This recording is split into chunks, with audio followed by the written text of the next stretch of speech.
Welcome to the Ignite Podcast, the only healthcare marketing podcast that digs into the digital strategies and tactics that help you accelerate growth. Each week, Cardinal's experts explore innovative ways to build your digital presence and attract more patients. Buckle up for another episode of Ignite.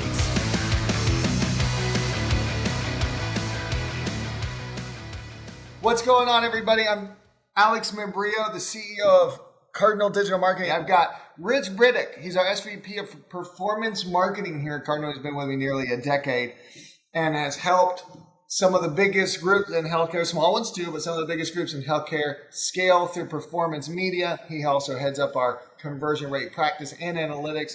Rich, welcome to Ignite. Thanks for having me, Alex. Okay, everybody. So we like short podcast interviews, and today is going to follow that same method. 12 minutes of really highly impactful and tactical stuff. Today we're going to be talking about CRO and what it looks like to actually build out the process. We've talked in the past about what it is. We're going to get a bit more granular today and talk about the process. Okay. Why should healthcare orgs care about CRO? Rich, let's just get people excited, and then we're actually going to talk about the process. Yeah, so I think we mentioned this on a prior podcast when we were giving the overview, but typically why healthcare organizations should care about CRO is because it's often the redheaded stepchild in that it just gets completely forgotten about, but there's a lot of opportunity to improve patient acquisition by creating good user experiences and making it really easy for prospective patients to convert and take the action that you want them to take on your website. So if that's calling you or scheduling an appointment online, the goal really should be, how do I make it as easy as possible for my prospective audience to take the desired action that I want? And companies who do that well typically see conversion rates increase by 100, 200, up to 500%. And as you can imagine, if you're spending money, marketing dollars on acquiring those patients, if you can acquire them 5 times more effectively, that really helps your marketing budget go much, much further in terms of your acquisition goals. So it's definitely something that you should be focusing on. And I think, just like with anything, it's an area that industry leaders are already focusing on and have already been focusing on for a long time. Yeah. Absolutely. And do you find, you just spoke to a little bit, do you find that many other healthcare groups are incorporating CRO into their marketing programs currently? I think it's something that is moving away from being a completely emerging discipline to now we have marketers who are much more aware of the need for CRO. I was on a discovery call with a prospect this morning, and we were talking primarily about SEO, and then there was a 5-minute discussion segue into CRO. So user experience and conversion rate optimization are definitely becoming more prevalent, and I think that's an increased catalyst for the need to do CRO, because chances are at least one of your major competitors will now be implementing it, and obviously you don't want them to have a competitive advantage over you. And be competing on an unfair playing field. And a lot of people think CRO is just for the paid media landing pages and ads. It's not. It impacts everything. Organic. You can run tons of tests on your organic pages so that they convert more highly. If you're not running paid media, it's still something you should look at, right? Correct. Absolutely. I mean, it's really where your traffic is. So, we have a client right now where we're running paid media for them and we're doing CRO, but the majority of their traffic comes through their homepage and is organic. So a lot of our CRO efforts that we're doing is on that homepage because that's where the most users are going. And so if you make a great user experience improvement there, it's going to have a higher impact than if you're just doing it on a paid landing page that has 300, 400 visits a month versus a homepage that has 20,000. So really you want to be where the users are on the site, and you need to be making improvements there. There are some additional things that you need to bear in mind if you're doing it on, the homepage in terms of not negatively impacting SEO, but an agency that understands SEO and CRO should easily be able to navigate those waters for you. What are some of the things we're doing on that homepage? Let's talk. I want to get tactical. I want to give people ideas. What the heck should I be doing for CRO? What are we doing? Yeah, so I think generally there's kind of 2 core tests that you that you want to be doing all the time. The first of those is what we call a multivariate test. And essentially what you're doing in a multivariate test is, instead of an A/B test where you're comparing, one experience with another experience and you have a hypothesis, with a multivariate test, you're actually taking a number of different elements and almost programmatically, we're testing combinations of those different elements. So you're saying, I don't really know what the most effective combination is to drive the best experience on my homepage in the hero. So I'm going to do a multivariate test, and I'm going to try 3 different hero images with 3 different H1s and 3 different buttons. And the system will essentially tell me which is the most effective combination. Whereas if I'd done that as an A/B test, that probably would have taken me a long time to find that right combination, versus just doing a multivariate where you can run it once and quickly get to the right result. You need a tool that can do all this for you? Free tools, expensive tools, what's out there? There's a number of, there's a plethora of different tools, just like anything in the marketing space. If you're just getting started with CRO and you want to dip your toe in the water, Google has a great tool called Google Optimize, which is free, and you can run up to 5 concurrent tests through Google Optimize on the free version.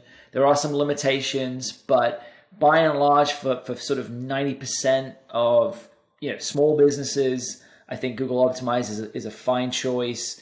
The downside there is there's no support, because it's a free product. So if you make a mistake, you're on your own, and you've got to kind of figure it out for yourself. Then you kind of get into like a premium suite. So as an agency, we use a tool called Convert. They have unlimited tests that you can run. There's a plethora of support. They check all your tests as you set them up, and really help make sure that you're understanding what you're doing and how it's going to impact everything. They also have a slightly better statistical model for measuring confidence, which is really important when you're testing, to make sure that what you think is the winner really is the winner. But there's a whole other What does it cost? What does it cost? What does the platform cost? Convert, to give people an idea generally. Yeah, I mean platforms range anywhere, and it's usually traffic based, can range anywhere from $500 to $3,000 a month. Really depends on your traffic. Depends on your traffic. Yeah, depends on your traffic, and then some of the feature sets that you want. But those are typically the ranges. And Google Optimize, if you want the free version, obviously is zero cost, and if you want the premium version, it's $150,000 a year. So it can get pretty expensive, but you'd have to be a massive organization to really need that. Yeah, it almost seems like CRO is a confluence of design and analytics, right? Like you need a designer or design contractor to help create the variations of your ads, landing pages, and stuff like that. It's really a confluence of 3 things. Design and analytics, like you mentioned, you have to be a numbers person, you have to be data driven, you have to understand user experience. But really, you have to understand marketing and marketing strategy and the patient journey and what the prospective patient is trying to do once they reach that page that you're testing. And as soon as you understand the psyche of what the patient's trying to do, what value props are important, which value props are unique, their motivation, then you can start to build some hypotheses for some great experiences that you think are going to outperform what you currently have on that page. But you really have to understand your end user, and I think that's kind of the core piece. It's not just tactical; it's very strategic. And I think to add to that, one thing about should you do CRO? Another benefit of doing CRO is it forces you to do a lot of research that can just uncover things that make your other channels more effective. So you're having to do qualitative research on the prospective patient. Ideally, you would be doing patient journey mapping. You're doing a lot of quantitative research to understand, where your patients are spending time, what topics they're interested in on your blog.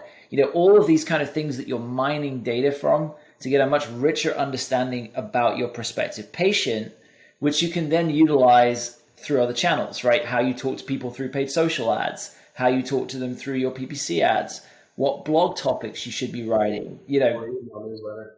Yeah, email newsletters, you name it. So the research component of CRO is definitely beneficial in terms of helping your other marketing strategies perform better.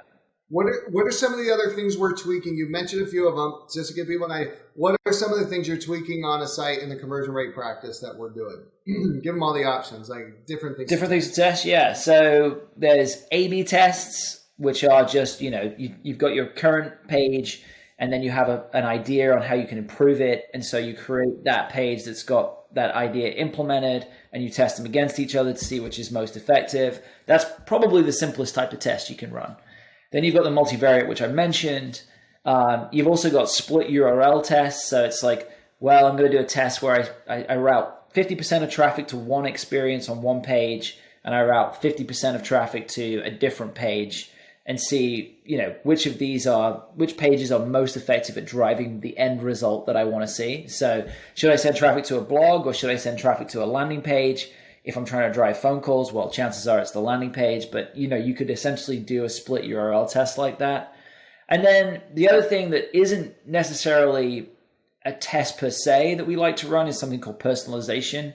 And obviously, I think most people know these days what personalization is. But the idea is to create a one-to-one message match between what a user is searching for and what a user sees on the page, or what an ad that a user clicks on and then what is on the page. Or you may do personalization based on some other criteria about that user, right? They're a repeat visitor, so you give them a more transactional message, or you have some demographic information about them, or they're interested in a certain service line.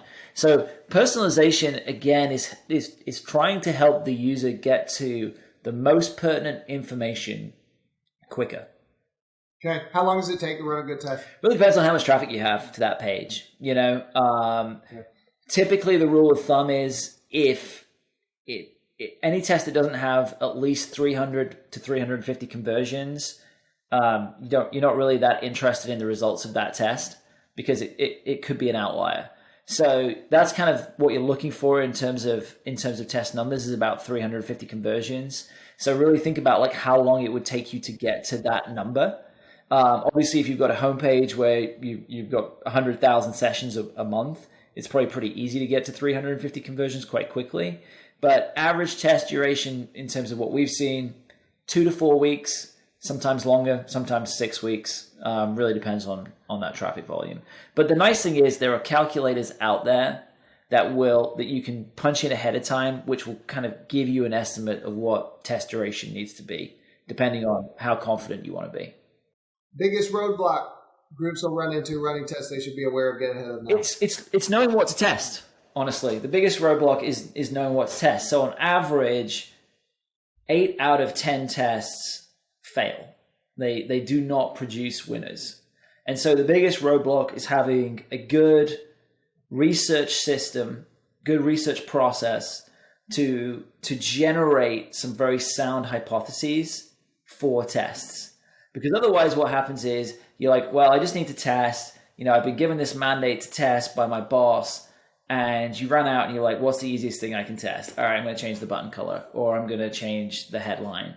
And 4 weeks later, it's either inconclusive or it's not a winner. And then you're right back to the drawing board again. And then you're running a bunch of tests that don't teach you anything and don't win. So that's the major roadblock. You've got to have a very good research layer for deriving great hypotheses in order to make sure that you're running more of the right tests and you're generating more winners. Sounds like doing it in-house difficult. You need like really tenured marketers and CRO that have been through the thing, or is it, you think, possible to just, if 8 out of 10 are failing, I'd be nervous to just shoot from the hip on what I'm testing. Yeah, I mean, I don't think you just want to go in with no experience and just start spinning up tests. I think, there are some good resources online, CXL being one of them, CXL Institute. But there's also a lot of clickbait online as well, like how to run a CRO test, best things to do with a CRO test, that are very, just trying to rank for those things, and don't necessarily always give you the right answers. So you've got to be mindful of how to navigate them, but a lot of it is how good is your process, how good is your testing calendar, how quick is your testing velocity, And how good is your prioritization method? How do you know which tests to run first? Which are your most important tests? So if you don't have those things, I think running in-house could be very difficult. And then also you've got the design challenges of actually having to make the changes to these experiences, which can get very technical. Some of them are relatively straightforward that can be executed easily through the platform, but some of them require devs and dev resources, which often can be very difficult to get in-house when your IT team have a huge list of other priorities that it's got to facilitate for the organization. Yeah, and Convert, I think we run a lot of the tests in Convert, so it doesn't require That's correct. That is correct. Right, yeah, another part there. All right, Rich, thanks for joining us on Ignite. Thanks for having me, Alex. Thanks for listening to this episode of Ignite. Interested in keeping up with the latest trends in healthcare marketing? Subscribe to our podcast and leave a rating and review. For more healthcare marketing tips, visit our blog at cardinaldigitalmarketing.com.